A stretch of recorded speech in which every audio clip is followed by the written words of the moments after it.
Welcome to Brainish English Stories. After Mrs. Blunden's carriage left, Florence sat still, shocked and confused. Her aunt's words kept repeating in her mind. Florence started to believe the story might be true, that the money was really gone. She remembered one night when she was sick, her father came to her bedside. He asked her to sign a paper, and she did, though she didn't know what it was. Later, she asked him about it. He said, "I told you, didn't I? Your Aunt Margaret sent a note. I wrote back for you, so she wouldn't come here to take care of you." At the time, Florence was weak and thankful. She thought her father was being kind. But now, she wondered if he had tricked her. Had he taken her money, the money she saved for him? Florence cried out, "It can't be true." Her father was a good man, an honest man. He couldn't do something so bad. Maybe she misunderstood her aunt. She decided to wait until her father came home to talk to him. The idea of accusing her father made her heart ache. If it wasn't true, he would be very upset. But if it was true, Florence couldn't bear to think about it. She buried her face in her hands and cried. She gave up her plan to visit Miss Denham that afternoon. As the hours passed, a servant came to set the table. Noticing Florence looked ill, the servant asked, "Are you feeling unwell, miss? I'll get you some wine." Without waiting for an answer, the servant brought the drink and made Florence take it. Afterward, Florence lay back on her pillows, trying to calm her mind. Later, Mr. Harriton came home. He looked busy, holding some papers and doing calculations in his head. 52 and 50, no, 50 and a half, he mumbled. Then he noticed something. "Whose scarf is this?" "It's Aunt Margaret's," Florence said. "She was here?" he asked, frowning. "I've told you not to let her visit. She is rude and heartless." Florence sat up and spoke nervously. "She won't come again, sir. She's very angry with me." "Did she say that to your face?" he asked angrily. "She's angry," Florence said, her voice shaking even though she tried to stay calm. "She thinks I lied to her. She went to her husband's old bank and she said." Florence stopped, looking at her father with worry. "Yes? What did she say?"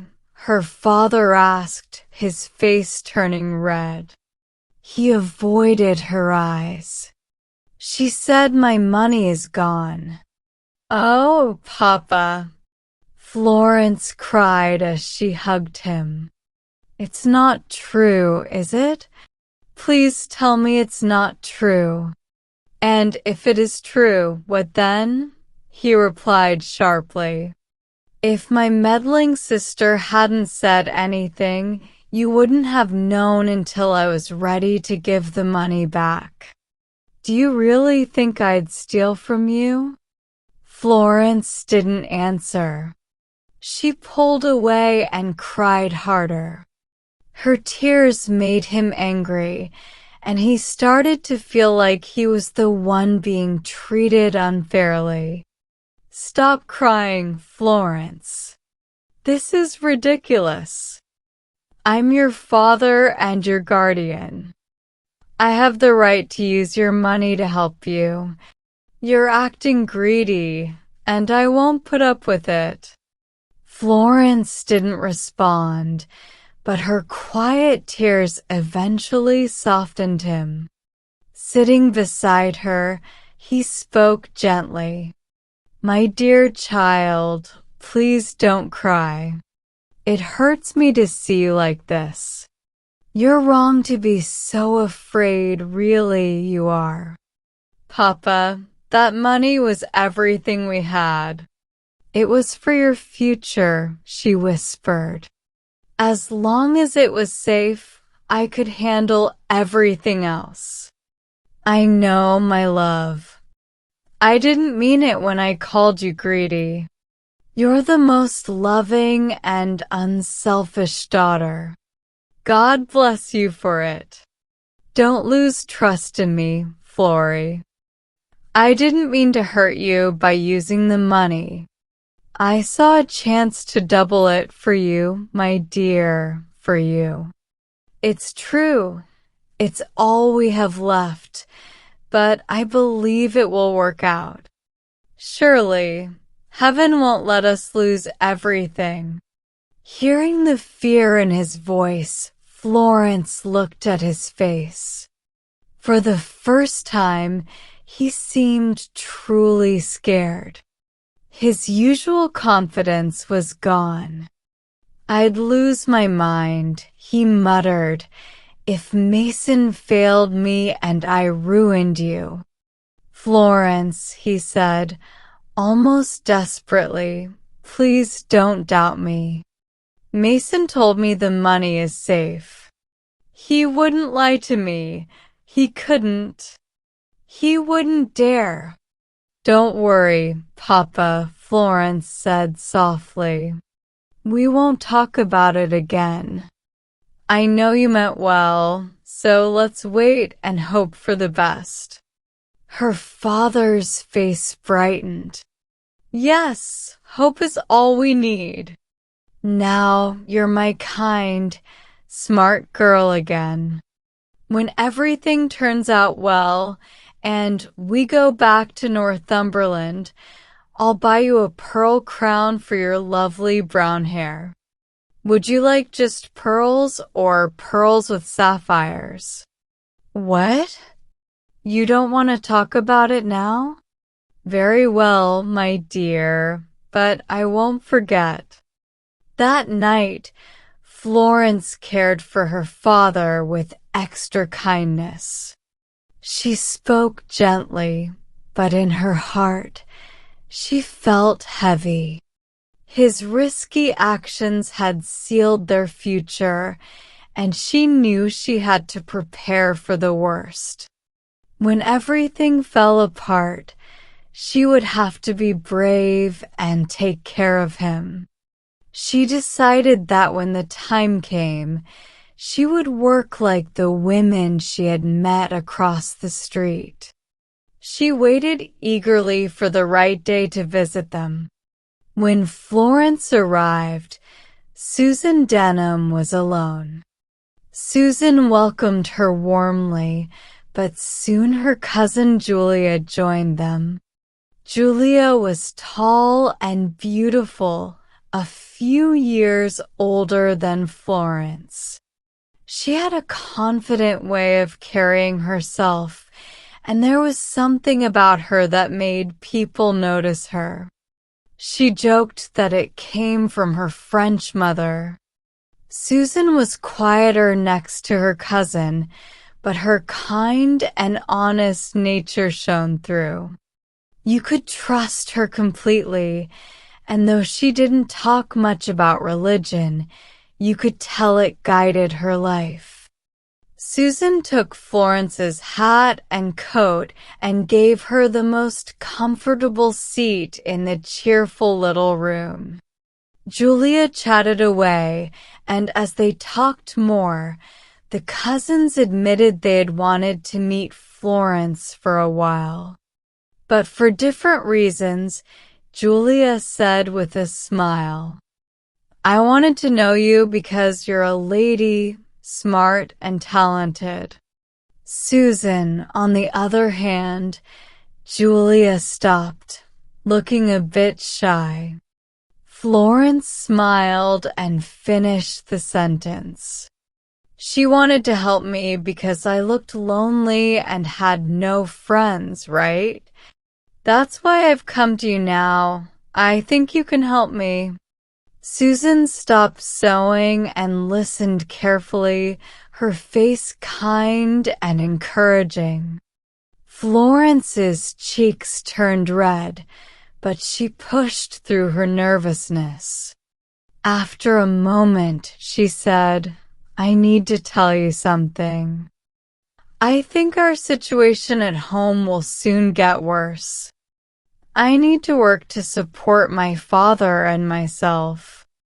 I want to be a governess. Susan sighed, and Julia quickly spoke. Oh, Miss Harriton, choose any job but this one. You don't know how hard it is. People treat you poorly, ignore your feelings, and crush your dreams. You must look and act like a lady, be well educated, and have good manners. But still, they won't see you as their equal. You can't expect kindness and, most importantly, she added with a bitter laugh, you must make sure their sons don't fall in love with you. Susan spoke gently. It's true that the job has challenges, but you're paid fairly. If you behave well, your employers will respect you. The children you teach may become very dear to you. Being a governess isn't harder than other jobs. Julia laughed. You've heard two sides now, Miss Harriton. Mine is the usual story, and Susan's is rare. Which do you believe? Florence thought for a moment. If this were just for me, your words might scare me, Julia. But I must do this for Papa. Even if my days are hard, I'll come home to him every night, won't I? Susan smiled warmly and held Florence's hand. You'll succeed. If you start with a good heart, you won't fail. Now, tell us how we can help you. Julia added, yes, let us know. If you've made up your mind, I'll help find you students. Will you use your real name? Florence blushed with pride. I hadn't thought about it. Maybe Papa wouldn't like it if I used my name, but I don't want to use a fake one. Julia laughed. No judgment, please. At home, I'm just Julia Denham, but when I teach, I'm Mademoiselle Julie. My French is much better than my English, and parents pay more for a French governess. Being called Mademoiselle pays for my gloves and collars. Susan frowned. Miss Harriton will be fine with her English name. Tricks like that aren't right. Susan then kindly gave Florence advice and asked questions. They decided that Florence should focus on improving her skills, especially music. Susan even offered her their piano to practice. While Susan left to find a helpful book, Julia asked casually, You know Lieutenant Mason, don't you?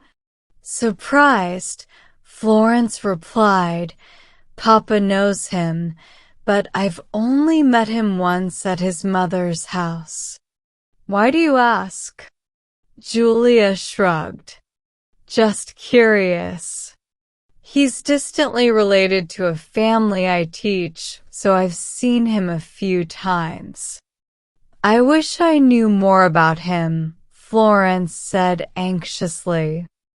I want to know if he can be trusted. Julia looked surprised and a bit annoyed. Of course, he can. Who doubts his honor? I'm so glad you think so, Florence said with relief.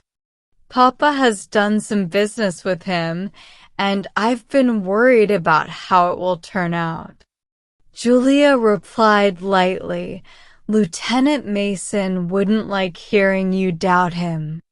But that's the life of public men. People always talk about them. Susan returned with the book, and Julia quickly changed the topic, chatting cheerfully about something else.